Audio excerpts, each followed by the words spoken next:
Good day to all Inderes TV listeners and viewers. On this video, we will discuss Tecnotree's Q3 results, and on top of that, we will recap the Investor Connect that the company had in September, since unfortunately, to my understanding, there is no recording available. On top of that, we will discuss some questions that were sent to the webcast yesterday that, due to time constraints, weren't answered.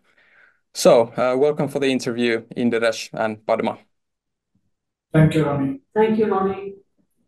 And good day to all the listeners. So we could start the interview by recapping the Investor Connect that you had in September's. Can you give a recap of the main messages of this investor meeting, especially regarding the plans to improve your cash flows going forward? Thank you, Roni. Yesterday we had the Q3 earnings report, and for the listeners who did come to it, we will have the recorded view of that available already. And in it, I have recapped a lot of what I have said in the Investor Connect. So there will be that full, in fact, many of the slides that I used were repeated as well with the updates of Q3. This is just FYI for the people who want to listen to that Q3 earnings call recording that will go out from our website. The Investor Connect, Roni, was more, we wanted to clarify the position of the company. The chairman, Neil McCloy, also joined us, and it was just a way to reconnect with investors. We felt, we've had a very tough 2023 with the foreign exchange losses and the currency fluctuations. It was a bad year in terms of free cash flow. We saw 100%, inflation of the Naira. The Naira took a much deeper turn in Q1 of 2024. We had a free cash flow loss of 4.3 million or so. So the company had to sort of sharpen its pencils and start looking at how are we going to bring better financial management. How are we going to bring the company back to black and regain enterprise value for the share owners? So towards the end of, or in the beginning of Q2, we had announced certain severe financial measures. One was to revisit the CapEx spend overall in the company. The other was to cut OpEx by 4.5 million for the whole year and 7 million for 2025. The third approach we wanted to take was ensure that our financial processes themselves are fairly transparent. We are able to give very clear guidances of how the company will be performing. And the fourth one was to improve the overall cash collection capability of the company, because that was definitely an area of weakness, and that affects everything. It affects cash flow, it affects profitability, it affects everything. So these were some 3-4 major areas that work and initiative had started in Q2. And in the IR Connect, we gave an update on all of these areas. We strengthened the guidance in terms of adding free cash flow to the 2024 guidance, that in H2, we will report another 2 to 5 million in free cash flow. In Q2, we had an 800K positive cash flow. In Q3, consistently, and I'm really proud of this, we reported a 1.7 million free cash flow. So we are exactly executing to plan and strategy in terms of financial management, which means the cost-cutting measures on CapEx and OpEx, the collection of cash with think cash, do cash, the ARR focus of moving the company to more an ARR model with both existing customers and new customers, the focus on retiring products that are EOL, so that we are not spending money managing products that are not generating revenue, negotiating better payment terms with our customers. Tier 1 customers are always very difficult in some of these geographies. They do not agree for anything less than 90 to 120 days. But we do their billing, and their revenue depends on our services. So we are able to say no payment, no service, and that is working in some geographies. And finally, focus on ensuring that we invoice on time. By the stack itself has become far more mature. We have more than 4,000 features. We are able to deliver faster, which means we can invoice sooner and collect cash faster. So these were all the initiatives, and I covered all of this in that presentation. As you mentioned, you gave a guidance of free cash flow being over 3 million euros next year. So you already touched upon what is the plan, how do you plan to improve the cash flow? But if looking at the earnings numbers, could you maybe tell why is the cash flow still remaining significantly below the profit levels?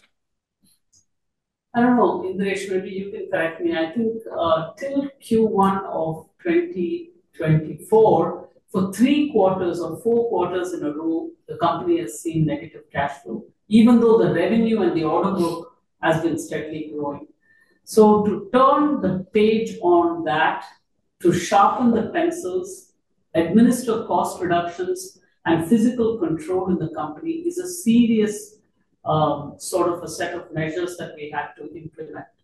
I wanted to ensure that that strategy worked, and it did. So 2 quarters consecutively, we have posted positive free cash flow. In small measures, not in large measures. The main reason why this has been very difficult is because of the geographies we work in.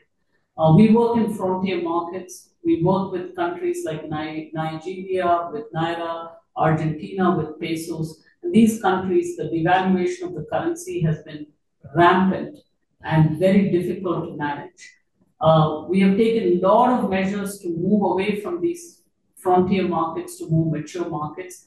Thanks to the R&D investments we made 2-3 years ago in terms of making the stack fully digital, fully cloud-enabled, integrated with artificial intelligence. Today, we stand among the top 5 companies in the world for telecom BSS software. And it is gaining good market recognition in Americas and in Europe. With all of these changes, we believe slowly we are able to move the company towards a positive free cash flow away from these currency risk countries. Today, if you look at the performance of the company in terms of pure revenue terms, about less than 35% of the exposure comes from frontier markets.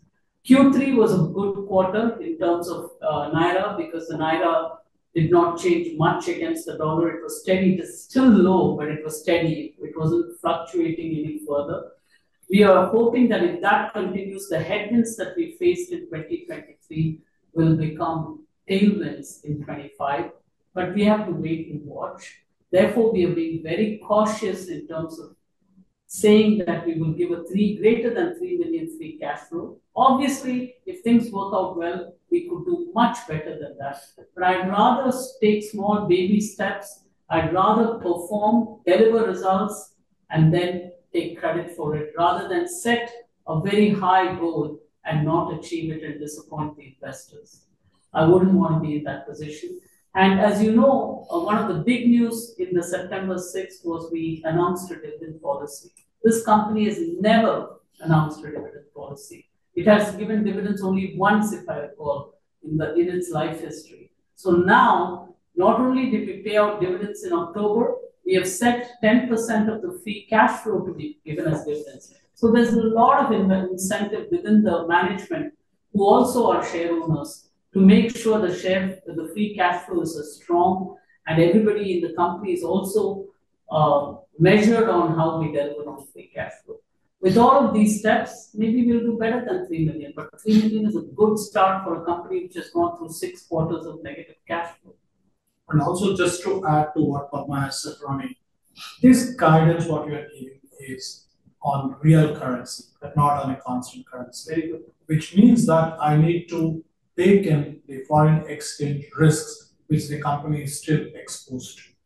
Naira is one of the currencies which we deal with under more than 200% devaluation. So I need to be very conscious. I need to be very conservative as a finance people to see that what we promise, we should be able to deliver.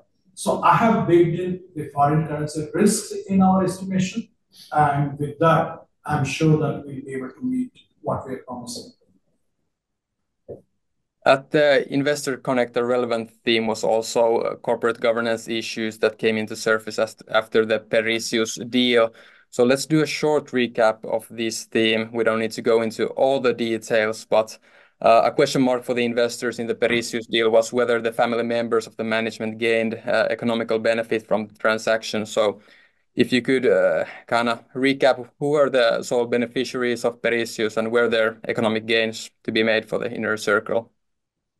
So maybe since it's a financial question, maybe I take the liberty to answer you, Roni. The first you asked who are the beneficiaries of that. As a corporate governance, I can reiterate, clarify, and very clearly state that no member of the board, no member of the management board, or their close relatives or even the relatives had any economical benefit from this transaction. Let that be very clear to all of us. The founders of Pericius are three: Vikas, Vinod, and Vishal. Tecnotree has been using the Pericius software to integrate into our stack and deliver it to our customers for a few years. So we have realized there is a value to that particular product, what they have been supplying to us, and to protect our own interest and in the interest of our customers, we felt it is better to own those IPs rather than buy it from them on a periodical basis. So that is the exact reason why we thought that we should buy this IP from them. Again, reiterating, we did not buy the company, we just bought the IPs from that company. It is an Indian private-owned, private limited company in India. And before we bought the IPs, we did the technical evaluation, we did the financial evaluation of that. The technical due diligence we started last year. As you remember, we did pay an advance to them to get the source code from them, which should be open to us to do the technical due diligence. So once we were satisfied with the technical due diligence, we did a financial due diligence also. We appointed a Government of India valuer to value this company. And when they did the valuation was much higher than what in the end we negotiated with them. And that is how we came to the valuation. We negotiated the terms with them. And these data, along with the valuation report, the technical evaluation, was placed before our board for their deliberations. The board deliberated all these matters, took note of all the documentation, and then they gave me an approval to go ahead with the transaction. And that is how the corporate governance for this was followed within the company. We are a stock listed company. We have certain policies, process to do this sort of due diligence. And I can share with you that this is the process we follow to acquire the IP rights from this company. Hope I'm able to answer your questions and add any fears on the corporate governance matters here. Yeah, another theme in the Investor Connect was some worries about accounting generally, as the receivables are very high in the balance sheet and the cash flows haven't been reflecting earnings. This has been a worry among the investors. They are worried about the quality of these assets and whether the quality of accounting is good, since the accounting firm is very small. So you have mentioned that this is due to cost saving reasons. So how do you respond to this, and wouldn't a larger accounting firm maybe create more trust to the numbers? Maybe. I think, Padma, this is also related to finance. Sure. I'll take the thing. Yes, Roni, I'll go a little bit behind and then give you an explanation as to the way we have appointed the auditors. As you remember, till 2018, a big four in Finland was our auditor. They were auditing us till 2018. And you know that in 2016, Tecnotree went under debt restructuring. In 2018, the big four firm, they did not want to continue as auditor of Tecnotree.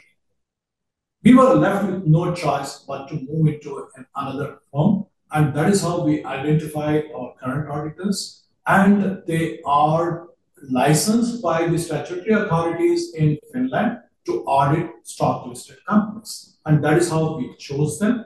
They are part of a HLB Global Network. As you may be knowing, HLB Global Network operates in more than 140 countries. And they also provide us the audit services with their associates through this HLB network. We are able to get auditors in the other locations and geographical also. So this is how we were able to identify them and request them to audit our books. And again, the appointment of the shareholders have ratified or they have appointed the same firm since 2009. This is what I want to place before you and say that why we were required to move from a Big Four auditor into this firm. Okay, if we could end the discussion of the September investor meet, generally, what are your views in the future to kind of mitigate these type of communication issues we've seen, for example, regarding the Pericius deal and maybe even the CCD situation? So what are your plans ahead in terms of communication for the investors? Maybe I'll answer some of it and then you can add to it because you manage the IR relationships, Indiresh. First of all, Roni, we've been, ever since I came on board, tried different Finnish agencies to help us with our investor relations program. We have made changes quite often, a couple of years every time, but we've not been very happy with it. We are a global company and we have a very global type of business. Finland is a part of it, but there are bigger geographies than Finland through which we sell our products and services. Therefore, we decided this year that we'll bring the IR in-house and have the IR connect person work extremely closely with us so that we can rebuild the trust and the person that we bring in will bring a global Finnish experience so that the combination of bringing it in-house, rebuilding the trust through transparency, having this person represent us to the Finnish market will probably yield a more significant benefit to the investors and will make the process more transparent. And towards that, we've hired Thomas Kopinen.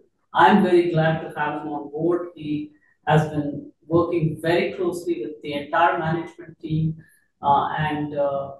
He comes with a lot of experience in the space and has worked in the Finnish markets, both on board level positions as well as C-level positions, as a management degree in marketing and economics.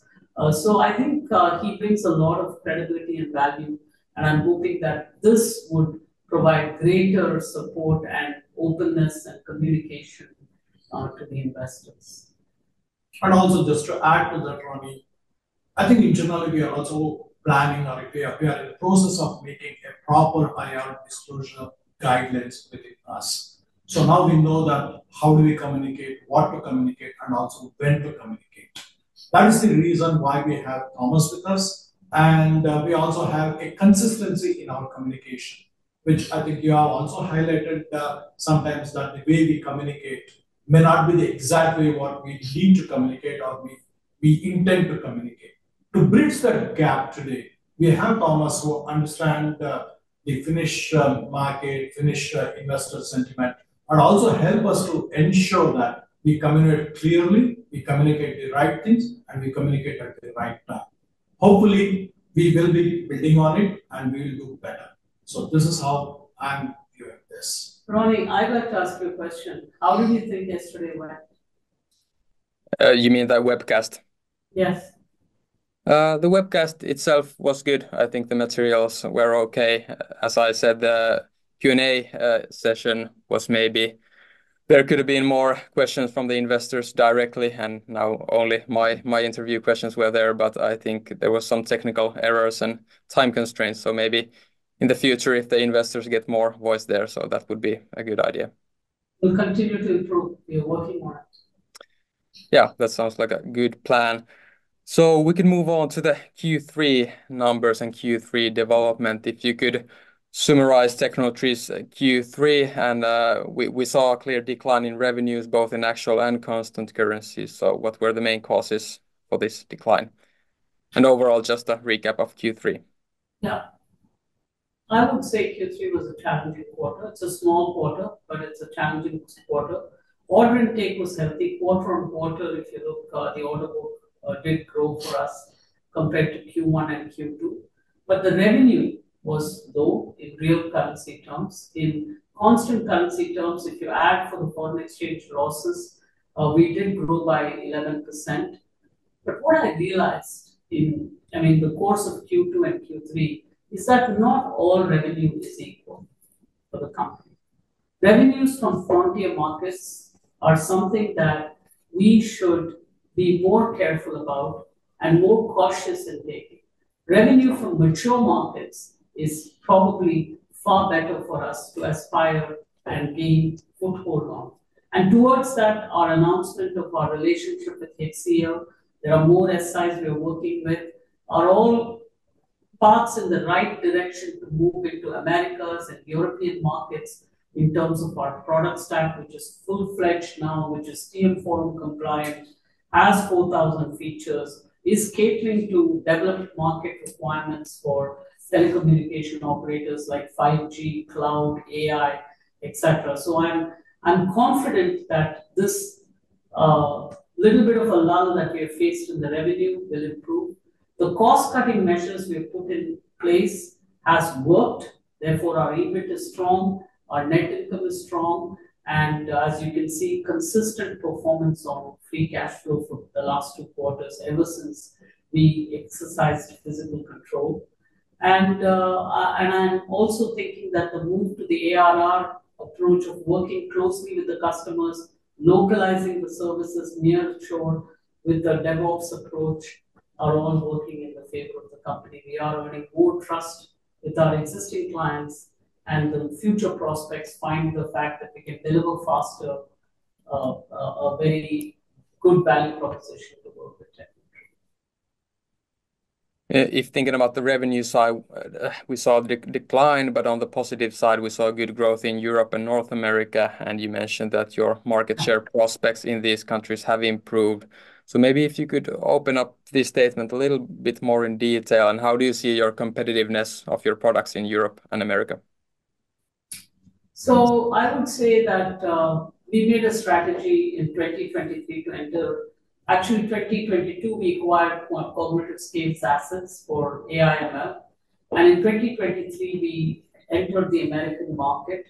We evaluated the market and we decided that we needed partnerships. We cannot go solo. Our product stack is mature and we can now have SIs be trained on our product stack. They can do the services.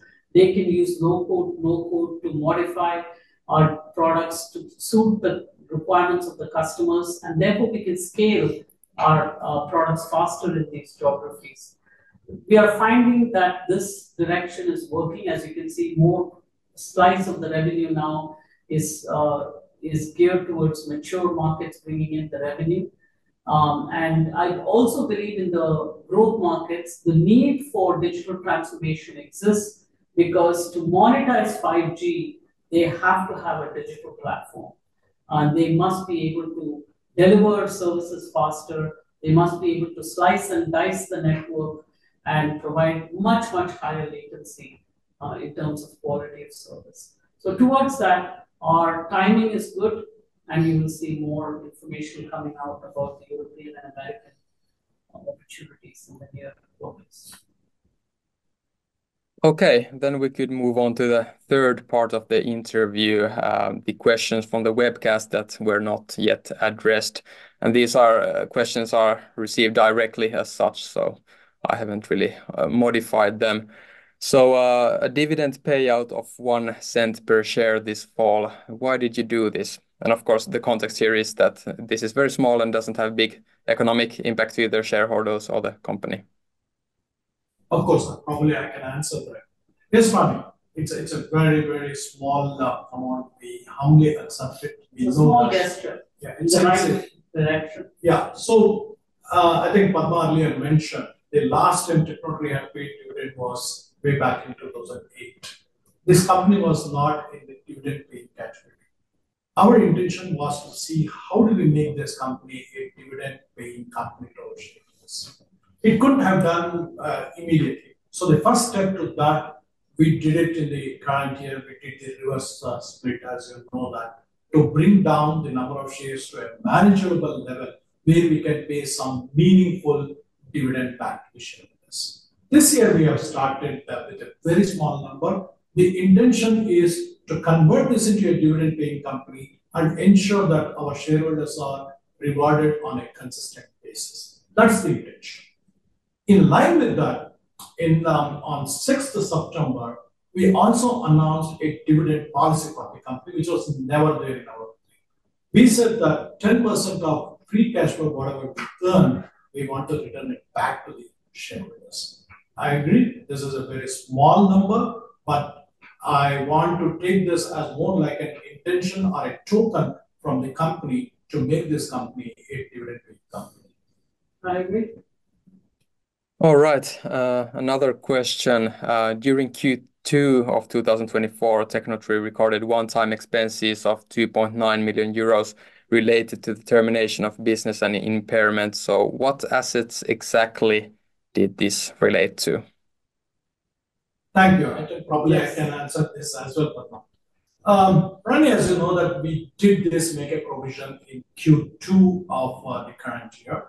And as you know, the Tecnotree, we continuously monitor and evaluate the quality of our assets to see that there is a consistent basis and a conservative assessment of our assets. So what we did was we took a 2.2 million of provision against some of the business assets that are receivable, and about 700,000 euros I provided against as an impairment on our product development assets. We evaluate this continuously at the end of each quarter, and as and when any provisions are required, we wish to do that. These were made, 2.2 million was made against a business asset, and 700,000 was made against our intangible assets. Hope that clarifies. All right. The third question. This year you have reduced 43% of the personnel in Finland and increased 40% in the UAE, United Arab Emirates. The UAE is now larger than Finland in terms of number of personnel. What benefits for the company are you aiming for with this change, and what is behind the reduced personnel in Finland? And are your HQ operations already in Dubai? Okay. So let me answer this, Indiresh. First of all, what I want to say is in Q2, we announced a CapEx to sales reduction. That CapEx reduction, because the Finnish centers are R&D centers like our Bangalore and Argentina centers,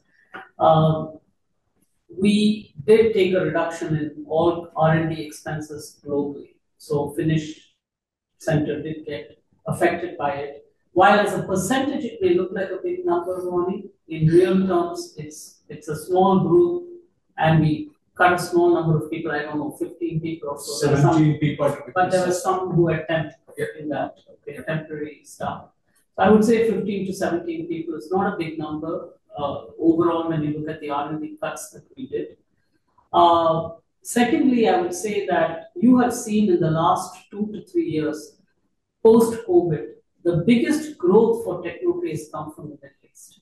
Our Middle Eastern customers include Zaid, Ooredoo, Saudi Telecom, and so on and so forth. Omantel, Mtel, Mauritius Telecom, Do, and so on. And these customers today have a lot of data restrictions and protection requirements, whereby in order to serve them, we need to have some people that are located in the Middle East to help these customers, because we're still delivering a lot of these projects right across the Middle East. And in Dubai, of course, we have strengthened our capability.